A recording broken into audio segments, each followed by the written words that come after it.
Hello, and welcome to another episode of The New Dad Rock. Often imitated, never duplicated. So thanks for joining this week. Apparently this episode's called Freak Scene. Are we talking about Dinosaur Jr.? No, but that would be a good subject for an episode. No, I thought we would go even a little deeper than that. More obscure than Dinosaur Jr. That's the whole reason I wanted to start doing these episodes with you. I loved your encyclopedic knowledge of some of these bands. Like No Rain. Total new appreciation for them. So like, I'm You mean Blind Melon? They're not called No Rain. the No Rain band. Yeah, newfound appreciation for them. Found a random person yesterday at my house eating dinner, a friend of a friend, who said that the second album, Soup, was the best album, like not the best album ever, but a totally masterpiece. I was amazed. I told you, man. Yeah, you were right. Right here. You heard it here on The New Dad Rock. Yeah, you were right. So anyway, that's why I do this thing with you. I want to hear about some of the crazy music you listen to. I don't know if you'd call it crazy. I mean, back in the day, like Pink Floyd was pop music. I don't know about that.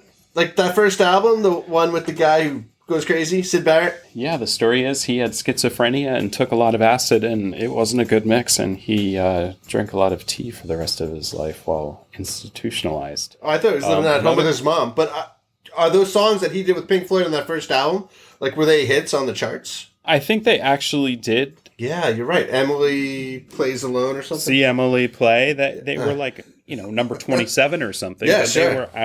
They actually charted. Totally. Yeah, so we're not, what we're talking about today is not pop music. When I think we started talking about doing this series, not only did I want to hear you talk about the bands, I think the, random band that I'm like, why is everyone always talking about this band? Why do I know nothing about this band? It was the 13th Floor Elevators. So, you sent me a couple of songs. I've listened a little. I don't know a ton about them. They were only around for 3 or 4 years, and they sort of had 3 albums. So I figured what we'd do today is take a look at some of the fringier bands that I've been listening to over the past couple of years, or even closer to 15 years in one case. A newer punk band from Australia, Tropical Fuck Storm, sometime more puritanically known as TFS. That's good. That's what my kids call it. And then there are 2 other acts that are more difficult to describe, CocoRosie and RAKTA, which is spelled R-A-T-K-A. But pronounced kind of H-ish. It's all capital letters, R-A-K-T-A. It's Sanskrit, RAKTA. Hey, Steve, what is psychedelic music then? Like Jimmy was psychedelic, right? And the Beatles on Sgt. Pepper's and, I don't know, Pink Floyd? The first band to use the term psychedelic music was this band 13th Floor Elevators. The main guy there was Rocky Erickson. And he was similar to Syd Barrett. He, got arrested for having a joint on him, pled insanity, and ended up being institutionalized for a few years. So definitely a casualty. So did he die recently? He did. He died a few years ago. Okay. These guys, they played their live shows under the influence of acid. They recorded their albums under the influence, and they tried to live a truly psychedelic lifestyle as modeled by Timothy Leary and his gang. They live the life, they walk the walk, they talk the talk, and like anyone who's ever experienced someone around you that was on acid or LSD or tripping some way, you're kind of weird and boring, but you're occasionally brilliant. And I think that's what happened with 13th Floor Elevators. They have a handful of songs that I think are great. Yeah, I'm just curious as a musician recording when you're messed up. So I'm beginning to wonder if, they practice all the time and then they did that, so that might work. Or I bet, did they record everything live? Is it one track, or did they go back and overdub? I would just assume it being psychedelic music the way it was recorded back then. Yeah, it has to be. That was part of the style. It had to be multiple tracked and echoes and reverb and different effects on it. It wasn't all done with... They literally had a player. So Rocky Erickson's the main guy. Tommy Hall is the other, critical driver. He played the electric jug. So it was like they were just making weird sounds out of a jug that was electrified and going. I see. So they'd have to play on acid. Okay, this guy get it. That's what I'm saying. Dude, a poor man's didgeridoo. Sure. And they came up out of the Austin scene. They were forming when ZZ Top was was coming together. They did 3 albums. Wait, ZZ Top is from like the late 60s? Yeah, dude. No. 100%. They were like 71, like was their... Oh my God. Put me on the spot. I know the name of all these albums. No. So it's like 10 years earlier than I imagined, right? Because like by the time I hear them, they've got the beards. Well, by the time Legs came out, they were already a well-known band. 20 years. Wow. And they just took it to another level. Dude, so I think Willie Nelson moves to Austin in the late 60s as well. I think even mid-60s. Yeah. Wow. ZZ Top, Tres Hombres, 1973, has LaGrange on it, which is like, you know that song. All their songs sound like that. I just can't believe all these people were in Austin that early. Austin must have been really cool before this .com stuff. Oh, you know how I think I first heard of this band? I think there's some compilation, like back when I was buying CDs, like for me, like late high school or whatever, where the pyramid meets the eye. It had like R.E.M. did a song, Jesus Mary Chain. Holy crap, ZZ Top did a song. Yeah. Butthole Surfers were on there. That's another band from Austin. I remember this. So 13th Floor Elevators also, You're Gonna Miss Me, was in the opening scene of High Fidelity. You know, the John Cusack movie, not the new, I think it's a new series. Yeah, I think it's a new series too. Yeah. On Pitchfork Video, they interviewed Malcolmus, and like one of the questions he had, or one of the answers he had to questions they tend to ask is, what song do you wish you wrote? And he said, Slip Inside This House. Slip Inside This House is just kind of maybe my second favorite song by them. I think my favorite song by them is Roller Coaster. Mm-hmm. It's like a 7-minute song, and it really feels like you're going on a journey into this kind of forbidden house, and you're like, what's going on with this house? There's bright lights coming out of it, and I really want to go in and see what's up there. I hear this music, and it's different and strange, and yet somehow mesmerizing. I think you just answered my first question, which was, like, define what is psychedelic music. So tell me about TFS. So these guys are from Australia, and I say guys, but it's really one guy and 3 women. 2 former members of the Drones. Were the Drones famous? I don't know that they were famous. I think they were... Bigger than my band, I get it. They're bigger than your band. I had never heard of them, but that's my view has no currency. That's fair. Anyway, they've been around since 2018. They've put out 2 records, timely, political, psychedelic punk music. Their album covers are completely insane, cut and paste. I love that. Miasma of just crazy collage. You know, like flaming skulls and Muppets. Dude, have you ever been stuck in a tropical fuck storm? What do you think it looks like from the inside? I imagine it's fucking cats with like lasers shooting out of their eyes and stuff. Seriously.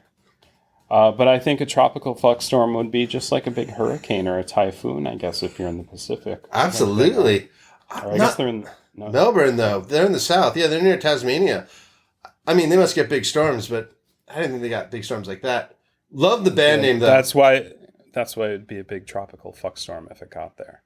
You're so right. They play sort of psychedelic punk music.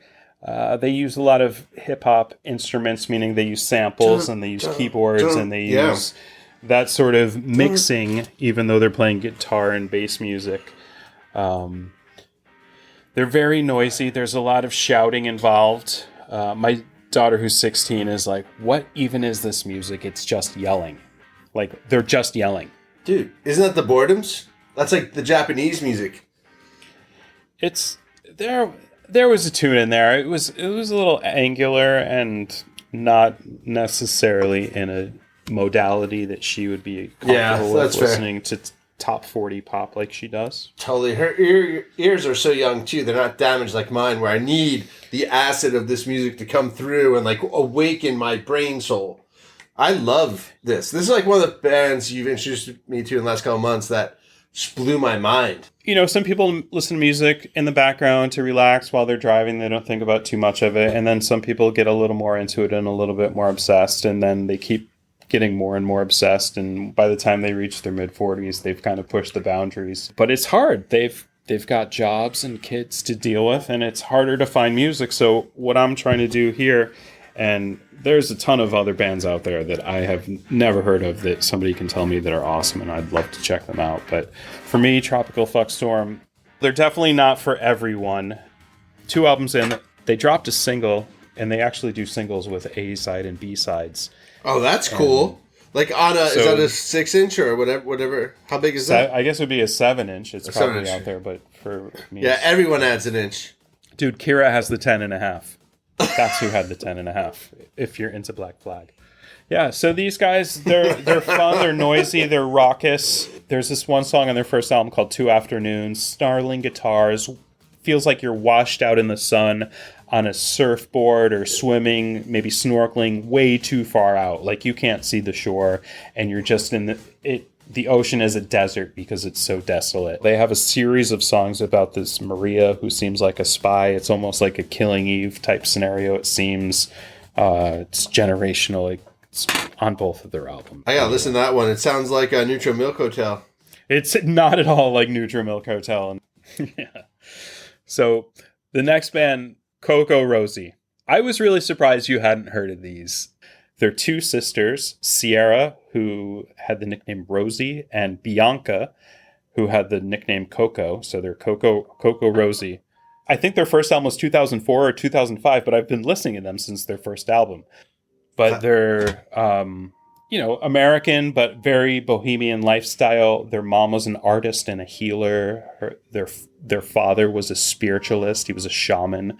They lived like a nomadic life with no rules or formalized schooling. So they're very unique individuals. And by the time they were in their teens, I think they were versed in shamanism and whatever goes along with that.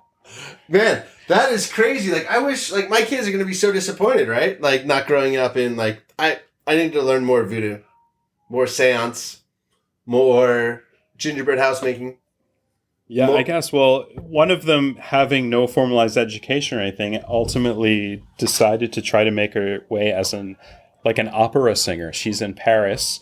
Her sister comes to visit her. They're hanging out in her apartment, and they just kind of come together, and it's freak folk, nursery rhyme, trip hop. It's almost like a distorted music box repeating over and over, but these bizarre nursery rhymes, but it's the original Grimm's fairy tale version where it really is a bit violent and horrific, but also at the same time beautiful.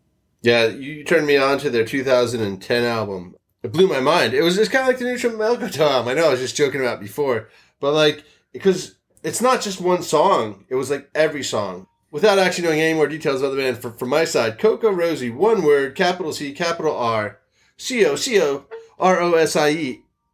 You gotta check them out. The 4th album is amazing. What's it called? Grey Oceans? Grey Oceans, it's their 4th album. It came out in 2010. It was on Sub Pop of all labels. Well, good for them finding that. That's a good pivot. Yeah, The Moon Asked the Crow, R.I.P. Burnface, Lemonade, a ton of great songs on there. Those are the songs that I mentioned. Yeah, they have 7 albums out now. Their most recent came out earlier this year in 2020. In March. It was called Put the Shine On. They are very unique. If you ever have seen the show on HBO Carnival, I feel like they would fit right in that motif. They perform in drag. They will wear mustaches on stage. They have a beatboxer that tours with them. It's a menagerie of colorful characters. And the songs are just, it's almost impossible to describe without listening. Obviously, we're going to put a few on our playlist for the week. But there's a huge range from hip hop to freak folk to bizarre melodies that you'd hear in a music box. That's CocoRosie for you.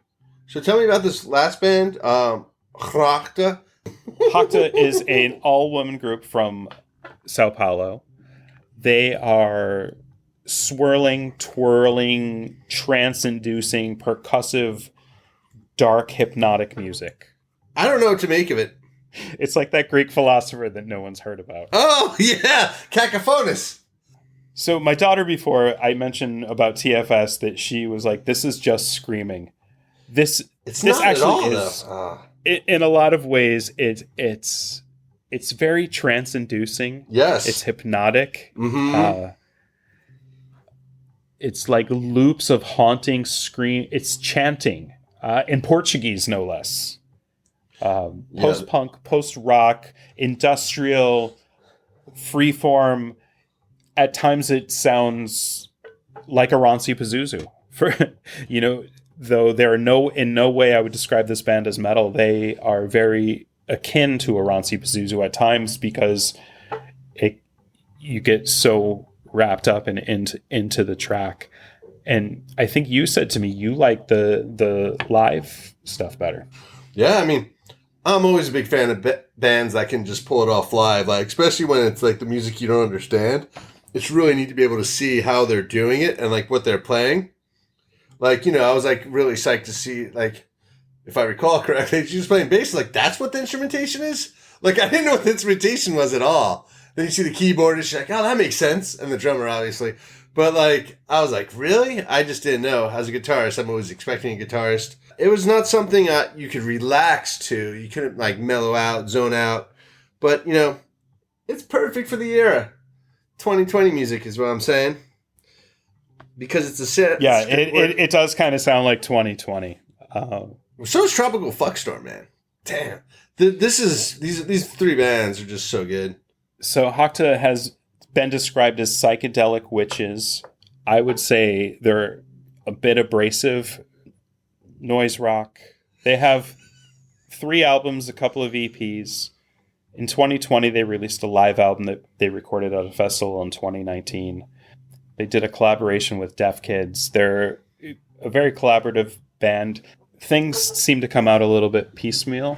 So I found a bunch of things on the streaming services that I use. So they're definitely there. They're definitely distributed. And you should definitely check them out if you're willing to go in. And this is like Black Diamond stuff here. You're going down the steep trails. These 3 bands that we've talked about, I also think there's something to be said for actually listening to more than a song. It's not like Juice WRLD, I can give you a good song, it'll be great, and some other bands where there's like great songs. But there's something about this music where it was like, you listen to 3, 4, 5 songs, and all of a sudden you're just taking a hold of. And that's the part I really enjoyed. And I'm really glad we started this podcast because I didn't know about these 3 bands. Some of them are 15 years old, and you haven't told me. So, like, cool. I'm excited to see what other music it is that that I don't know that you'll tell me about over time. Whether you listen to the music that we are talking about or not, just go out there and just try to find something new, something different. There's so many algorithms out there that they'll suggest a band that you may like because you like a certain song by Tom Petty. And you end up on this rabbit hole where you're going through 13th floor elevators, you're into the Butthole Surfers, you're listening to Bauhaus, suddenly it's 3 kids later and you're like, oh, I want to listen to cool music again. That's been me over the last decade or so. And along the way, these are the bands I've picked up. 13th Floor Elevators, I didn't hear of when I was a kid. I heard of them in the last 5 to 8 years. Tropical Fuckstorm, they're only 2-3 years old. CocoRosie, again, they're not for everyone. They are completely bizarre. Do you consider all this psychedelic music? I guess in a way it is. I mean, Things used to be... I think the experimentation of pop music in the 60s was kind of in the upfront. That's kind of gone away. Think of Jimi Hendrix, how crazy... Third Stone from the Sun, some of that stuff is so out there. 1983 on Merman LB. It's very psychedelic, and they were very popular. They were one of the best-selling bands. And, besides the Flaming Lips, who's out there on a big label... being completely insane, I don't know. But there are a ton of bands in the underground doing this kind of stuff. Yeah, that's a good point. You also got me thinking that like Juice WRLD and those kind of bands are psychedelic in a lot of ways when you see them live, like how like the visuals and sort of the aggression, the repetition, how it's not the pop song you hear on the radio. So it evolves. So maybe psychedelic isn't trapped in a rock land. If you tune in and listen to us, even if you don't like RAKTA or CocoRosie or the 13th Floor Elevators or TFS. If they don't turn out to be your cup of tea, well, I hope you'll keep trying out new things and exploring, and hey, if we can help you out along the way, it's a win-win for everyone. Yeah. Listen to good music, stay well, stay safe. And we'll be talking about more great music in next week's episode. And giving parenting tips. Until then, what even is this music?